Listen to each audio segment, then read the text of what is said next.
ว่ากล้าบ่เนาะคือกำลังใจเนาะบ่ได้บ่ท้อเพราะว่าตอนได้เงินหาซื้อบ่มีไผขายให้แบบนั้นแบบเถาะเลยเมื่อยทั้งเลี้ยงลูกยังแบบบ่ไหวแบบเมื่อยเลยเถาะตัวเองเลยนะว่าลงใส่ตัวเองว่าชั่วร้ายแบบนั้นเคยบอกว่าเจ้าของนี่ชั่วร้ายแม่นแบบมีปัญญาเบิ่งลูกเต้าแบบนี้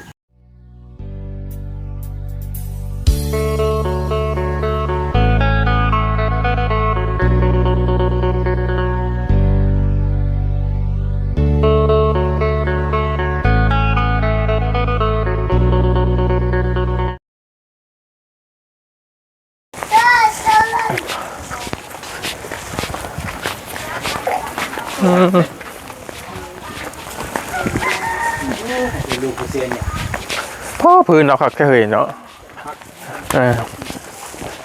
นี่เดี๋ยวเราขยันมาดีโต้สบายดีบ่สบายคอยังเจ็บบอกซื้อยากไม่ทันซื้อซื้อเดี๋ยวดิเขาก็เจ็บประกันตัวเอาพี่น้องเลยซื้อเองเขานะทักทายกับสบายดีสวัส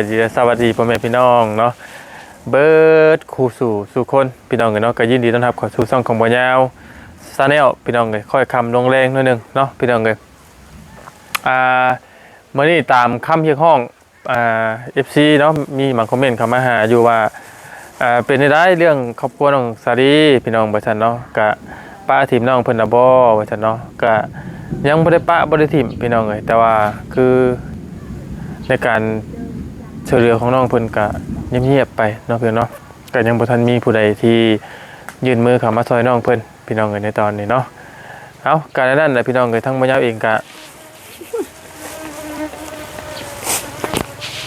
เด็กผึ่งบ่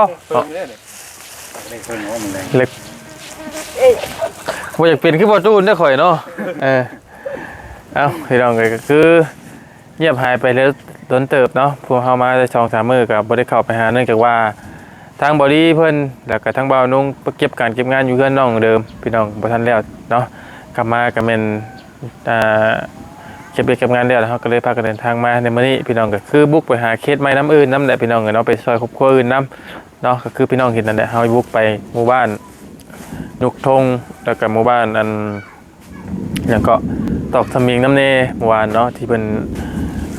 ถือพายุถล่มนั่นแหละพี่น้องเนาะช่วงนี้ก็พายุถล่มร้ายพี่น้องเนาะเอาใดๆก็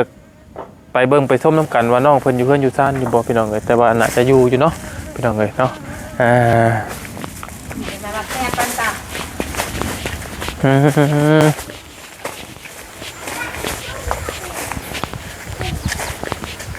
ใช่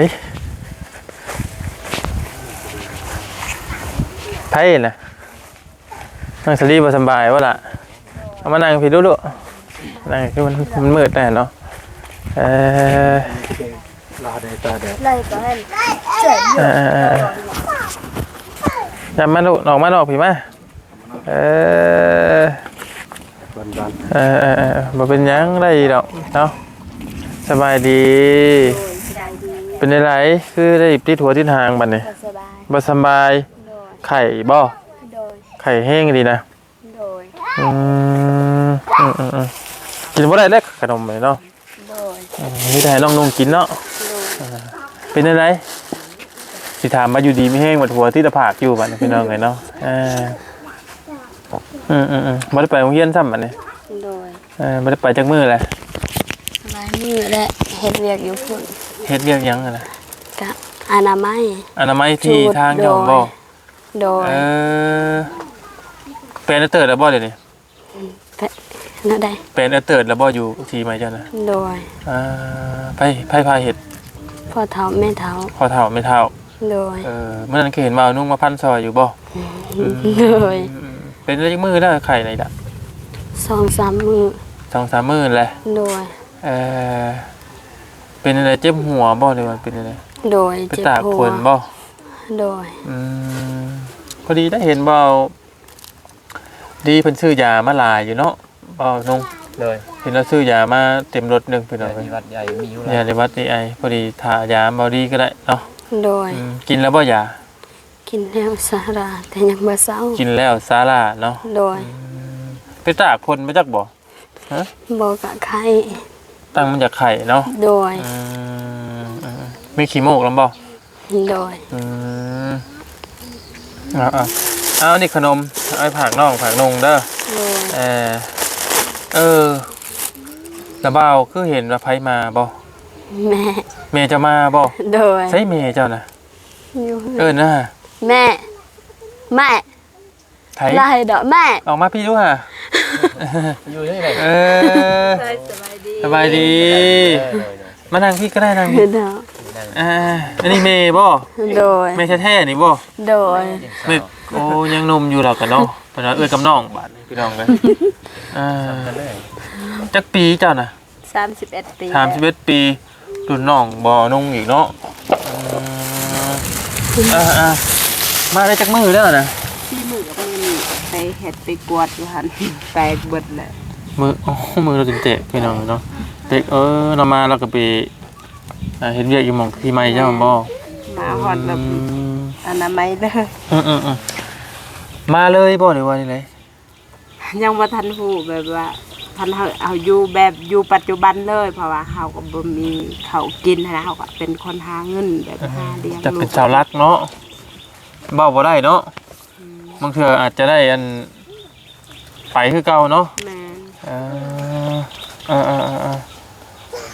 ไปเฮ็ดเวียกงานยังอยู่พุ่นน่ะ เป็นแม่บ้าน เป็นแม่บ้านเป็นบ้านอันเงินคนรวยนี่บ่ แม่น แบบหาเฮ็ดด้านอยู่แถวตลาดตอนนี้แถวท่าแตงนี่บ่มีบ่งานไปไกล มีอยู่ จ้ะ แต่ว่าแบบทำยากเขาจ้าง ค่าแรงมันถือบ่ได้กว่านี้เลยมันก็บ่พอกันกันที่ค่าแรงกันเนาะ อ๋อนี่อยู่นี่มันถึงแน่ อยากถือกว่ากันบ่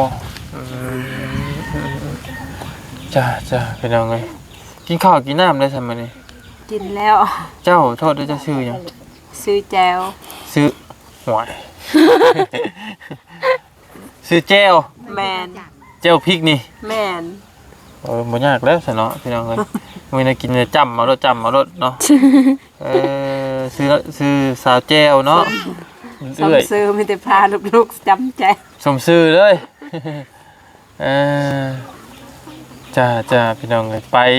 จักเดือนน่าจะไปนะ 6 เดือน 6 เดือนว่าทางไหนมานี่จ้างขับรถมาเบิดเท่าไหร่ เบิด500,000ซื้อกินกับข้าจ้างรถอันซื้อปีอัน400,000 โอ้ กับซื้อกินพอดีเบิด500,000 ก็เบิ่งคลิปลูกอยู่บ่อยู่พุ่นน่ะ เบิ่งตลอด เบิ่งตลอด ตั้งแต่ยังบ่ทันได้ลงมาทายอยู่นี่เพราะว่าข่อยเป็น FC ตลอดนะบ่าเบิ่งตลอดติดตามตลอด บ่คิดว่าสิได้มาถ่ายทำครอบครัวเจ้าของเนาะ แม่น ฮู้อยู่บ่เฮาชื่อหยัง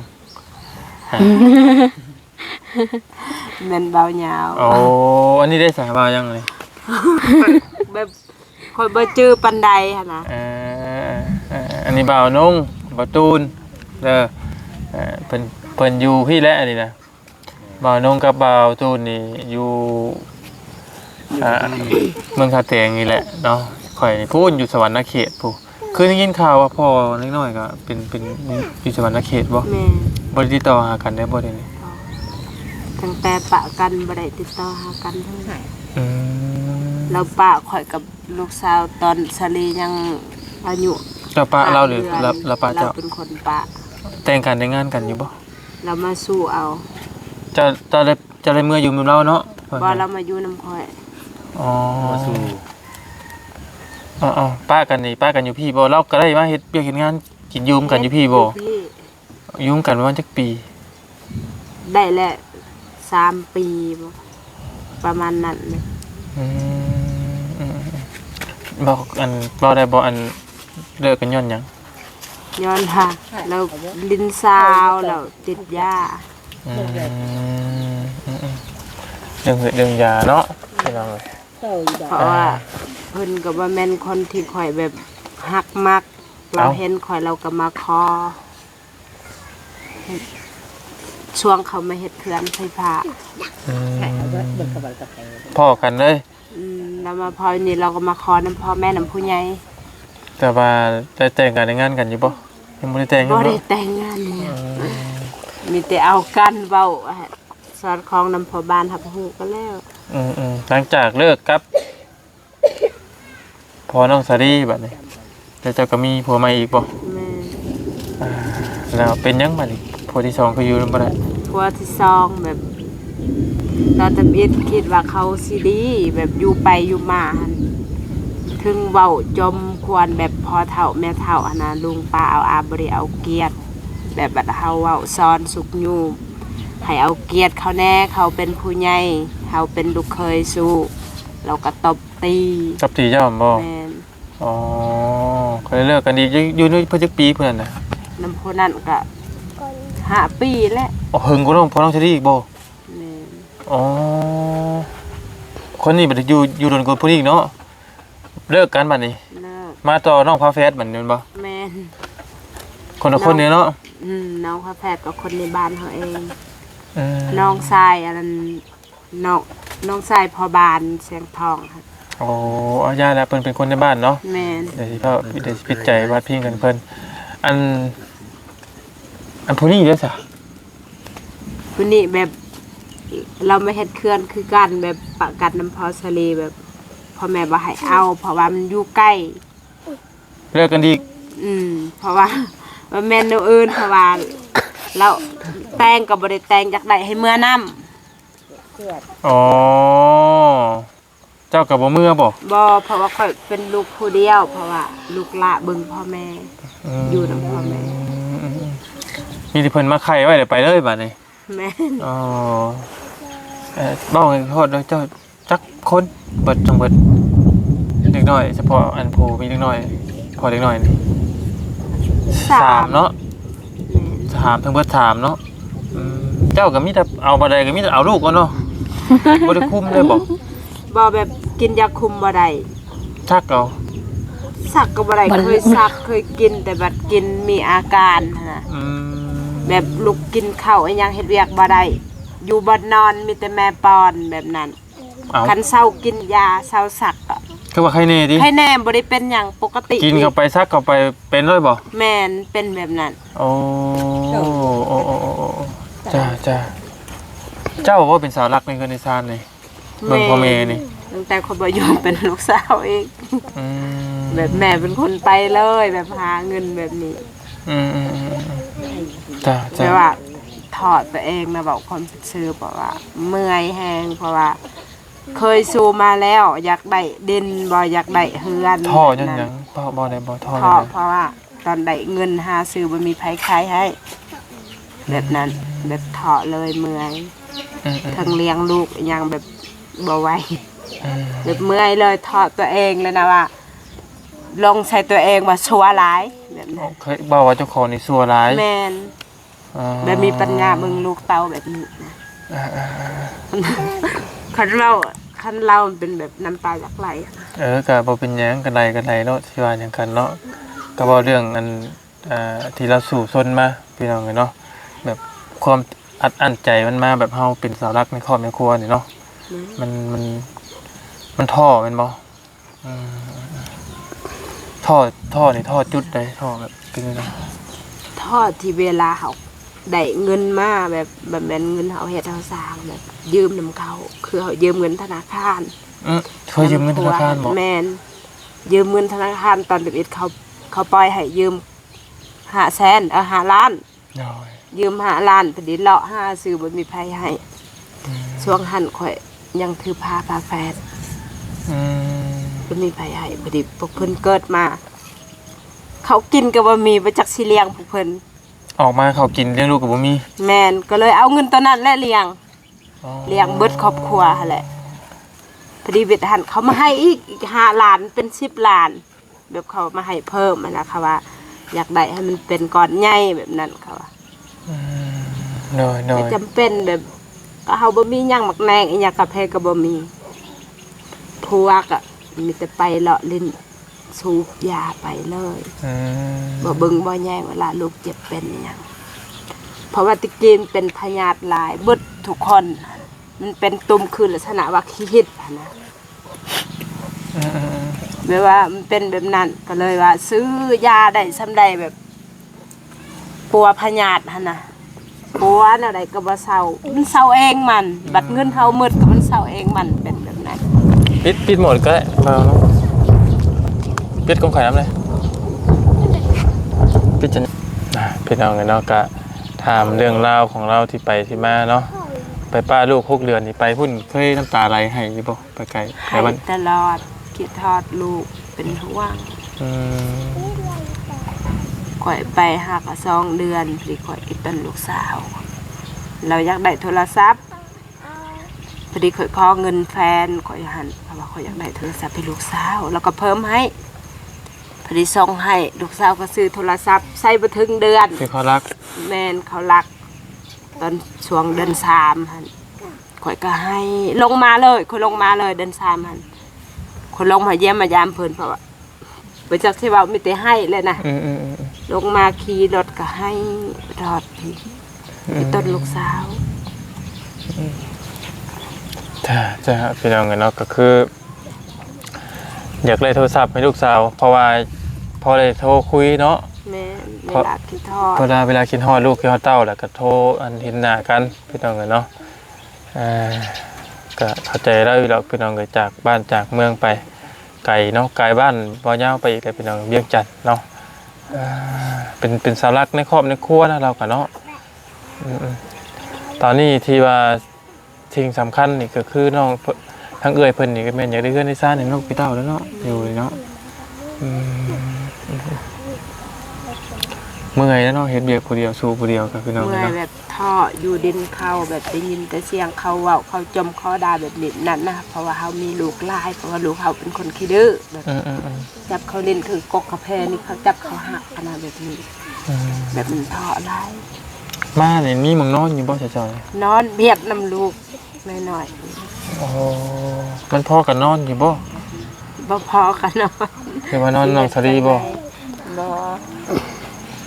บ่ปุ๊บ คันขึ้นนอนน้องสลีพวกน้องเราก็ขึ้นน้ำจนก็ตกเตียงอีกหลาย เพิ่นก็ยังเอิ้นเจ้าแม่อยู่บ่จำได้อยู่บ่จำได้อยู่เนาะ เขาก็แอว ได้ยังมาฝากลูก บ่ได้ยังได้แต่โตนี่แหละมาบ่ได้ยังได้เงินก็ได้แต่ค่าจ้างรถ ดีแล้วล่ะเนาะยังได้เงินอันยังได้ยังมีชีวิตที่บ้ามาหาลูกหาเต้าพี่น้องกันเนาะบ่ได้ยังกะยาดอกพี่น้องก็ได้ชีวิตทำมาหาลูกหาเต้าเฮาก็ดีแล้วเนาะแม่มาได้บ่มีหยังมาหาก็บ่เป็นบ่ได้เสียใจดีลูก โดย แล้วก็เก่งนะพี่น้องเลยนะมาบ่คือกันเนาะกับเจ้าเนาะคือพ่อบ่ คือพ่อ ผู้หนึงน่ะเอาเป็นแว่นพี่น้องเลยทั้งเอื้อยแล้วออกหน้ายาวๆนิดนึงเนาะลำบากเนาะพี่น้องเลยกันนี้กลับมาบัดนี้มาหา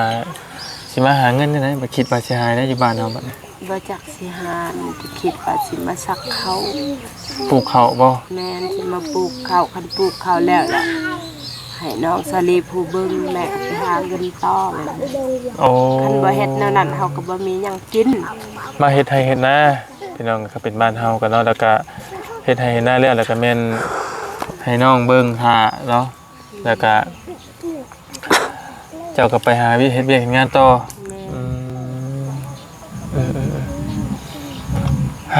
คันบ่เฮ็ดแบบนี้เฮาก็บ่ฮู้สิเอากินมาแต่ไสยืมนำเขาก็เขาบ่ให้เพราะว่าบางคนเขาอีต้นเขาให้แต่เปอร์เซ็นต์มันขึ้นเขาก็บ่กล้าคือกัน บ่ได้มีหนี้มีสินแล้วบ่เจ้าเดี๋ยวนี้ นี่ เอ้ามีหนี้เป็นหนี้ไผนะ แบบนี่ผู้เดียวแบบตอนข่อยยังทันขึ้นเวียงข่อยติดหนี้คนเวียดเล็กมักจับข่อยดาวเล็กมักจับ ได้มักจับมาใช่หยัง อันนั้นไปเฮ็ดหัวปลูกมัน เท่าไหร่น่ะ 2.7 ล้าน ตอนนี้บ่ แม่น ยังบ่ได้ใช้อยู่ แสนยัง ผ่อนเพิ่นเอาบ่เพิ่นออกดอกไปเนาะ บ่เราบ่เอาดอก เอ้าคือใจดีแท้ เราใจดีเราคนเวียดที่มาขายเครื่อง เจ้าบ่ละมักเจ้าจ้ะ บ่เราก็มีเมียเพิ่น ข่อยแบบผู้จักกันเป็นหมู่กันแบบนั้นสร้างฮักสร้างแพง หมูหักหมูแพงจ้า มันเลยมันรถกันละ ดีใจป่ะเมย์มาหรือว่าที่ไหน ดีใจ เนาะดีใจเลยกอดเมย์ยี่บ่เมย์มากะ กอด ฮะ กอด กอดเมย์อยู่ กัน โด ตล ย อด กอดให้ระบ้าบ้างด้วยเอาแก้เมย์แก้เพื่อนเราบ่กล้าบ่เนาะคือกำลังใจเนาะกำลังใจของผู้เป็นเมย์พี่น้องเนาะคนใดเป็นเมย์คนใดเป็นพ่อนี่มันสิเป็นกำลังใจเลยนะลูกเนาะแต่ว่าลูกท่านลูกนี่ ปันใดดอกลูกเนาะแต่ว่าแม่พี่และพี่น้องเนาะสู่เพื่อลูกเนาะเจ้าก็ได้จังหน่อยจังไปเบิ่งที่ทางเราพี่น้องกันเนาะบางที่บางไม่เราพุ่นเนี่ยว่าเราจูดไปฮอดใจเก็บไปฮอดใจเนาะในตอนนี้ก็ผู้เฮาก็ยังบ่ทันมีหยังเนาะสำหรับเคสน้องทดีก็ได้แต่มาเยี่ยมมายามน้องเพิ่นไปเมื่อชื่อพี่น้องเนาะก็ยังบ่ทันมีงบมีเรื่องสั่งเงินสั่งซ่านให้ทางครอบครัวน้องเปิดทับพี่น้องเนาะทางก็เป็นสาวหลักในครอบครัวให้ลูกให้เต้าก็หลายชีวิตพี่น้องจักคนนะทั้งเบิดนี่อยู่ร่วมกันตอนนี้ ลูกบอก แม่บ๊อบทั้งโตู้เป็นตู้เลยนี่ทั้งลูกเลย เก้าคน ป้ามันบ่ทันแล้วเนาะบ่กุ้มแล้วเรากับพี่น้องเลยเนาะเป็นหาเงินคนเดียวปัญหาเงินคนเดียวมันบ่ได้เนาะ เวลาเงินเดือนแม่บ่ออกยังทันออกก็ลูกเป็นคนหายืมแบบสองแห้งให้เขาอยู่นี่ เห็นอยู่น้องเพิ่นบอกอยู่เนาะก็เพราะว่าไปส่งแห้งเขาเพราะเอาเงินเขามาซื้อข้าวกินก่อนเด้พี่น้องเลยเนาะเห็นแล้วเนาะเอามีแต่นั้นแหละพี่น้องเลยก็เป็นครั้งแรกเนาะ มาได้ หาชิมาได้4 มื้อเราก็ มาได้4 มื้อมาด้วยความมาเลยแบบไรความคิดฮอดลูกหรือว่ามาลางานมาชื่อบ่หรือว่ามาแบบมันบ่ได้เงินได้คำบ่จะเพิ่น บ่ได้เงินบ่ได้คำแล้วก็มาอยากคิดทอดลูกแล้วมาเฮ็ดเวียกให้ลูกให้ลูกแบ่งเบา ได้เรือนเท่าได้จะไปพุ่นน่ะ 2 ล้านห้า อ๋อ2 ล้านห้าประมาณจักพันบ่น้อง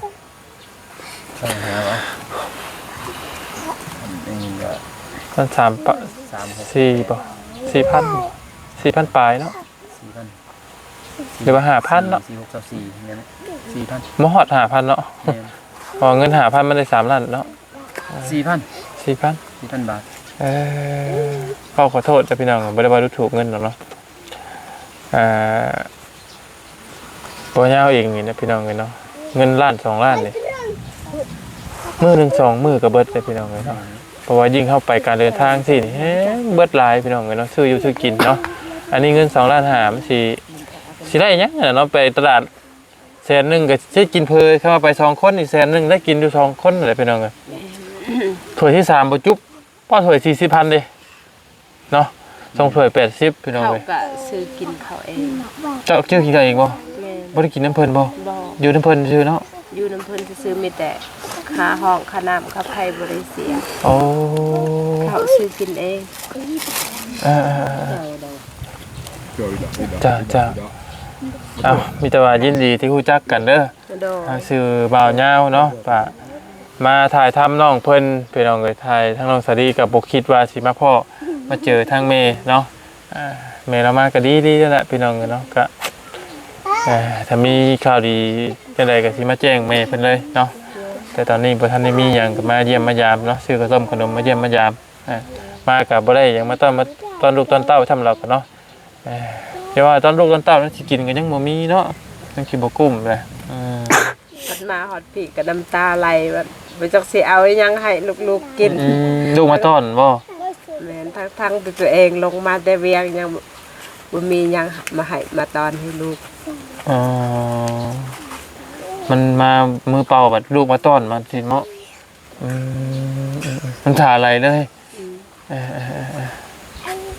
ลูกกำลังน้อยกำลังอยากกินข้าวต้มขนมเนาะพี่น้องเลยเนาะสู่ต่อไปนะเนาะบ่หาเป็นแห้งกระเต็ก บ่สู้กันแฮงบ่มีนะเนาะเข้าใจอยู่ดอกพี่น้องสาวรักคนเดียวเนาะเก่าชีวิตพี่น้องเลยเนาะทางน้องสรีก็พอได้พึ่งพาใช้ได้อยู่แต่พี่น้องก็มันยังบ่ปานใดยังน้อยอยู่เนาะบ่ชงคาเฮียนอีกบ่นี่เจ๋งเติบเจ้าเนาะดูอันตั้งหลายคนนึงก็ เวลาข่อยมียังเวลาแบบพอเราดูเขาไปจดนะจดไปเขาเฮียนบ่มีเงินสิจดลูกเขาเฮียนมีเส้นข่อยไปขายเส้นขายเอาแลกเอาเงินไปให้ลูกเฮียนให้ตัวเองบ่ได้ใส่กะยา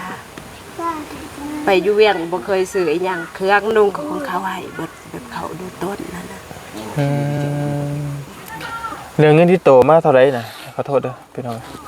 บ่มี อันที่จบจากค่ารถค่าล่างนะ ยังเหลือ300,000 อ๋อเกือบตกรถเนาะยังดียังฮอดบ้านเนาะ กลับมาซื้อขนมข้าวต้มมันได้ให้ลูกก็เบิดและซื้อสบู่ใส่จางรถมาเอาอีก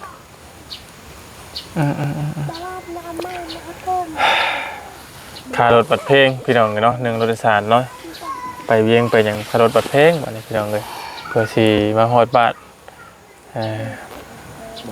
เอามีแต่จังหน่อยเดี๋ยวทางบ่ยาวเองจะไหวอยู่บ่พาระบาไปเบิ่งทีทางใหม่นะ ไว้ ไหวอยู่เนาะ โดย จังหน่อยก่อนพี่น้องก็จะไปเบิ่งเนาะมีแต่ว่าระบาเป็นกำลังใจให้เด้อ โดย เป็นอะไรไข่นี่ยังไข่ในอยู่บ่ฮ้อนอยู่บ่กระตงกระโต หอน ฮ้อน แม่มาเป็นแม่มาเฮ็ดใส่แม่บ่จักบ่ บ่ แล้วก็เว้าไว้ว่ามาขี้หมกแตกขี้หมกแตนพี่น้องเนาะ บ่สบายคือกัน เจ้าก็บ่สบายคือกันเนาะพอดีได้เราเอาดีชื่อยามาให้อยู่ชักยาเราเอาดีก็ได้เด้อ โดย แล้วมาเราจะเอายามา บ่ พัก สบายตั้งแต่อยู่เวียง อืม ลังคืนที่ลงมาแหละขี่รถบ่สบายเลยเป็น เฮาคือกัน เฮานั่นพอเจ้าปรับอากาศเลยปรับอากาศบ่ทันเด้เพราะว่าอยู่พุ่นมันร้อนบ่มาพี่บัดหนาวเนาะ อากาศมันบ่คือกันพี่น้องเอ้ยป้าสามีแต่ว่านั่นแหละพี่น้องเอ้ยทั้งมื้อนี้เองก็จะได้ขอจบคลิปปิดคลิปลงก่อนพี่น้องเนาะก็สิว่าได้แหละน้องปลาเพิ่นก็บ่ได้ไปทำเรียนหลายมื้อเนาะบ่สบายเบิ่งแล้วว่าเอาเงินให้บ่ได้ถึงทีแล้วก็บ่คือกันว่าหลายมื้อเลย โดย อะลูกอ่ะ โดยขอบใจหลายๆนะบ่าว ขอบใจหลายๆเนาะ โดย บัดสิมายืมเงินนำแม่เจ้าบัดมาบ่มีเงินพี่น้องเอ้ยให้บ่นี่ก็ได้ให้นำแม่บ่ เอาเป็นรุ่นทู่ผู้ดีแหละเนาะก็แนมเดี๋ยวสร้างเรื่องให้อีเมย์เพิ่นอันเป็นห่วงกับใครเยอะเนาะ โดย ผู้นี้ได้พี่น้องกันเนาะตอนนี้ตีเป็นห่วงกำลังแบบสิเป็นสาวเนาะน้อยก็น้อยดีแค่อยู่พี่น้องกันใหญ่ดีก็ใหญ่เอาตลอดดีแค่อยู่เนาะยังพอดีกำกานะทำนี้นะ หน้าตาคือพ่อเนาะบ่คืออันเจ้าเนาะไปทั้งพ่อพี่น้องเลยเนาะหรือว่าคือมีตู้ปะบ่เนาะ บ่ คือพ่อผม พอ ป้าสามีตัวนั้นได้เสด็จเดี๋ยวบุญยาวขอจบคลิปลงก่อนพี่น้องเลยต้องขอบคุณทางพี่น้อง FC บัดกุศลทุกคนเนาะก็ถือว่าคลิปนี้มาเยี่ยมมายามทั้งน้องสดีแล้วก็พอดีมาพ่อแม่เพิ่นเนาะเห็นจากคลิปบอกโก้แหละพี่น้องเลยเนาะก็เลยมาเยี่ยมมายามเลยพอดีถามไทยถามข้าวแล้วก็โอ้พี่น้องเลยถามเรื่องเล่าแล้วคนหลังก็น้ำตาซึมให้เถิบแล้วกันเนาะเป็นกำลังใจให้เราจังหน่อยบุญยาวยังไปเบิ่งทีบางทางเราว่าเพิ่นเก็บความสะอาดเฮาใส่ได้เนาะเอาขอบคุณนะพี่น้องเด้อสำหรับเคสน้องสาดีตอนนี้ก็ยังบ่ทันมีหยังคืบหน้าเนาะขอบคุณนี่ล่ะอยู่ดีมีแรงเบิดก็ถือทุกคนไปนะพี่น้องสบายดี โด เด้อ ยสบาย เนาะ ดี